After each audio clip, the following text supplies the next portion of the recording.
Let's talk about the Supreme Court, the highest court in the land. Those 9 justices sitting at the apex of the judicial branch, whose decisions can reshape the very fabric of the country. Their rulings impact everything from individual rights to the balance of power within our government. Yesterday, June 27, 2025, a date that may soon be etched in legal history, they handed down a ruling that's already making waves across the nation and sparking intense debate. This decision tackles 2 huge, fundamental questions at the heart of our legal system and national identity. First, how much power should judges, particularly federal judges, truly have in interpreting and applying the law? And second, what does it truly mean to be an American citizen and who gets to claim that title? The case, De La Cruz v. United States, a seemingly ordinary legal challenge, started small, perhaps unnoticed by many, but exploded into a landmark moment with far-reaching implications. The court used this case to draw bold lines, not just about the specifics of the dispute, but about their own power and authority within the American system of government. And, crucially, about the future of citizenship and the rights and responsibilities that come with it.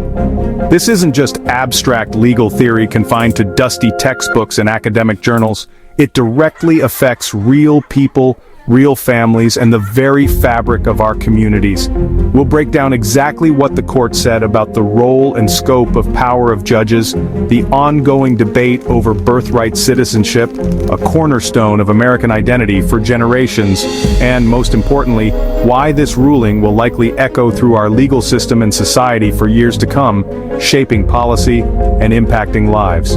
No complicated legal jargon or confusing terminology, just a clear, concise explanation of what you need to know to understand the significance of this decision. Ready to cut through the noise and understand what's really going on? Let's dive in and unpack this landmark ruling. Here's why this matters to you, your family, and the future of our country. First, the Supreme Court sought to define its role with crystal clarity. Judges are tasked with a crucial responsibility to interpret the law, applying it to specific cases and controversies. Their role is not to create it or to legislate from the bench. That power resides with the legislative branch. Think of judges as referees in a sporting event. They call the plays according to the established rules, but they don't rewrite the rule book to suit their preferences. The court doubled down on the concept of judicial restraint, emphasizing the importance of adhering to established legal principles. They were telling lower courts in no uncertain terms to stick to the law as it is written, without adding their own spin. No more creative interpretations that stray far from the original intent, or injecting personal opinions into legal rulings. If the law seems unfair or outdated, it's Congress's job, as the elected representatives of the people, to fix it through the legislative process. This ruling represents a clear pushback against what some perceive as judicial activism, where judges overstep their bounds and try to solve societal problems directly from the bench rather than deferring to the legislative branch. The message is clear: policymaking, the creation of new laws and regulations, is fundamentally the responsibility of lawmakers, not judges. The wall between the courts and Congress, designed to ensure a balance of power, just got higher and more clearly defined. Judges must follow the Constitution and statutes as their guiding principles, not their own personal ideas or policy preferences. The court is signaling a strict back-to-basics approach, emphasizing the importance of judicial restraint and adherence to the law as written. Now let's talk birthright citizenship. If you're born on U.S. soil, you're a citizen. Simple, right? That's the 14th Amendment in action, a rule that's rare worldwide. But the phrase, subject to the jurisdiction thereof, has sparked debate for years. Some argue it shouldn't apply to children of undocumented immigrants. In De La Cruz, the Supreme Court sidestepped the core question, leaving birthright citizenship unchanged, but unsettled. Instead, they focused on the judge's authority, not the citizenship rule itself. So, the big question remains unanswered. The debate is far from over. So why does this matter?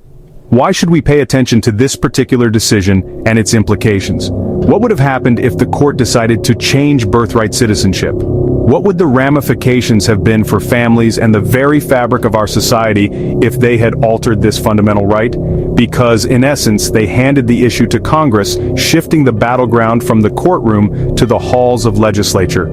The decision places the power to shape citizenship laws not with the courts, where legal precedent often guides decisions, but with politicians. Politicians now have a green light, a clear path forward, to debate and propose changes, to introduce new legislation and reshape the very definition of who we are as a nation. This opens the door to potential revisions and amendments to citizenship laws. Expect heated battles in Congress, passionate arguments, and intense negotiations as lawmakers grapple with this complex issue. And expect to see this issue ignite debate on the campaign trail, becoming a central theme in political discourse.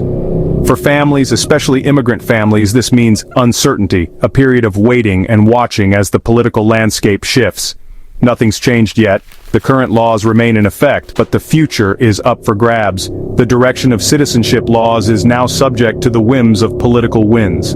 The court turned a legal question, a matter of constitutional interpretation, into a political one, injecting it into the already turbulent waters of partisan politics. The stability of birthright citizenship, once considered a bedrock principle, is now in the hands of lawmakers, subject to their votes and political calculations. The ruling is a call to action for all of us, a reminder that our voices matter in shaping the future of our nation. What kind of country do we want to be? What values do we want to uphold when it comes to citizenship and belonging? The conversation starts now, and it's a conversation that must include all of us.